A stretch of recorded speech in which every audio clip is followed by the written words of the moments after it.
नमस्कार शेतकरी मित्रांनो. आजचा व्हिडिओ आपण मिरची पिकात बेसल डोस त्या ठिकाणी आपण कोणता भरला पाहिजे किंवा शेणखत आपण त्या ठिकाणी किती टाकलं पाहिजे यावर सविस्तर बनवणार आहोत.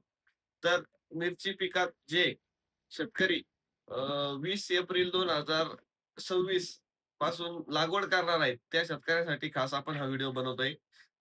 आपण एका एकर मध्ये जवळ-जवळ डबल फाळक्याचं 2 ट्रॅक्टर कमीत कमी शेणखत टाकलं पाहिजे आणि जास्तीत जास्त आपण एकरी 5 ते 6 ट्रॅक्टर पण टाकू शकतो आणि चांगलं कुजलेलं शेणखत त्या ठिकाणी आपल्याला मिरची पिकासाठी जमिनीमध्ये टाकायचंय.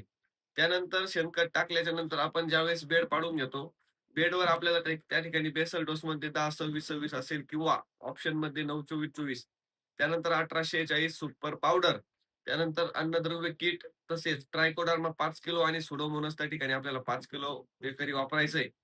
तसेच आपल्याला त्यामध्ये जे युरिया येतो, युरिया आपल्याला त्या ठिकाणी 1 गोणी कमीत कमी प्रमाणामध्ये एकरी वापरायची, जेणेकरून आपण जे अर्धवट कुजलेलं शेणखत जमिनीमध्ये टाकलेलं आहे, ते कुजण्यासाठी त्या ठिकाणी तो युरिया मदत करतो आणि सुरुवातीच्या काळात पिकातील नत्राची कमतरता त्या ठिकाणी तो युरिया भागून काढतो.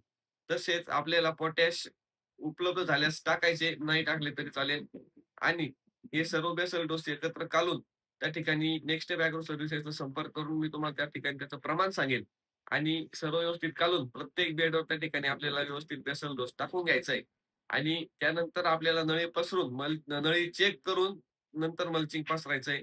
जर बेसल डोसच्या संदर्भात शेतकऱ्यांना कुठली अडचण जर आली, तर नेक्स्ट स्टेप अॅग्रो सर्व्हिसेस लोणी खुर्द शाखा नंबर 1 आणि नेक्स्ट स्टेप अॅग्रो सर्व्हिसेस पलठाण राजे वडापाव शेजारी शाखा नंबर 2 दोन्ही शाखेतून कुठेही आपण त्या ठिकाणी भेट जर दिली, तर मिरची पिकातील आपल्या सर्व शंकेचं निराकरण त्या ठिकाणी केल्या जाईल. व्हिडिओ आवडला असेल तर लाईक करा, शेअर करा. धन्यवाद.